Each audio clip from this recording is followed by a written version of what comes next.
Hi, my name is Kate Morell. I'm with the Cleveland Vibrator Company, and I'm here to talk with you about what things would be included if you were to purchase controls for your vibratory equipment from Cleveland Vibrator.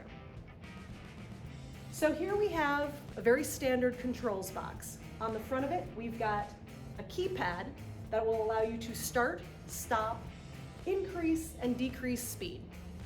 We've also got the e-stop button, which allows you to safely and quickly stop the equipment.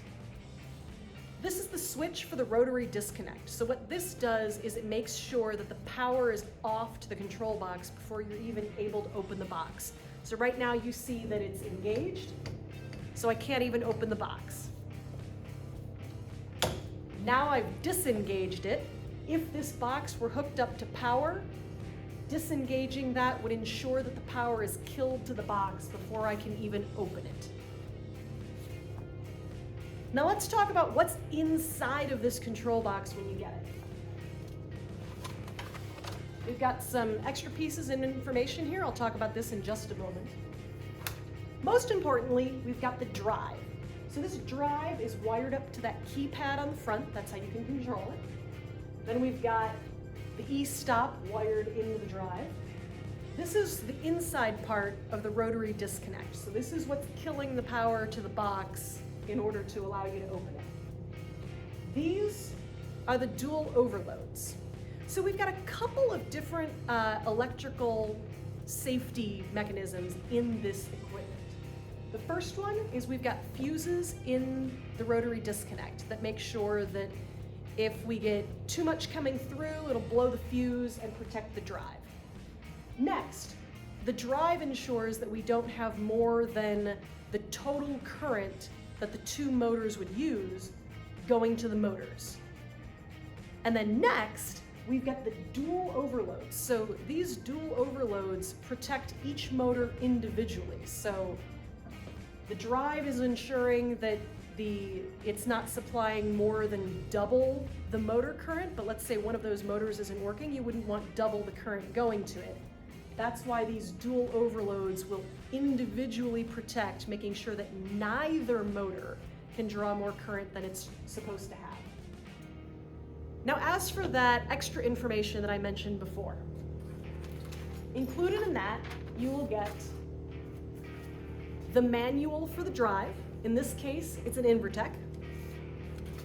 You will get a sheet of paper that tells you what the settings are from us, so the factory settings on the drive. This will include things like the acceleration time, the deceleration time, anything else we might have programmed in there that could be adjusted. So this is what you get from us telling you what it was when we did it. Lastly, you have a bag of some extra hardware, so this hardware may be necessary depending on how the control box is going to be mounted. And then also this key right here that allows you to lock the control box. Here and here. Now this key can either be hung right on the equipment so that anybody can access it, or it can be stored elsewhere to make sure that nobody can tamper with what's inside the control box just by walking up to it. All right, so that is what is in a standard control box from the Cleveland Vibrator Company. We've got the drive with the keypad on the front, the e-stop, the rotary disconnect, and dual overload protection.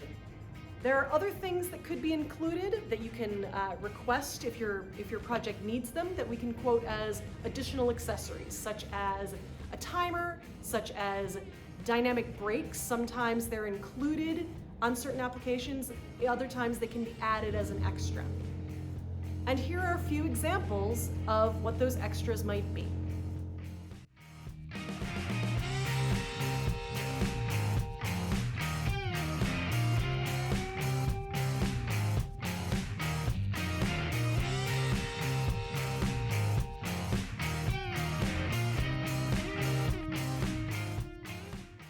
Thank you very much for your time. If you have any questions, please contact us at sales@clevelandvibrator.com and we'll be able to help you out with that.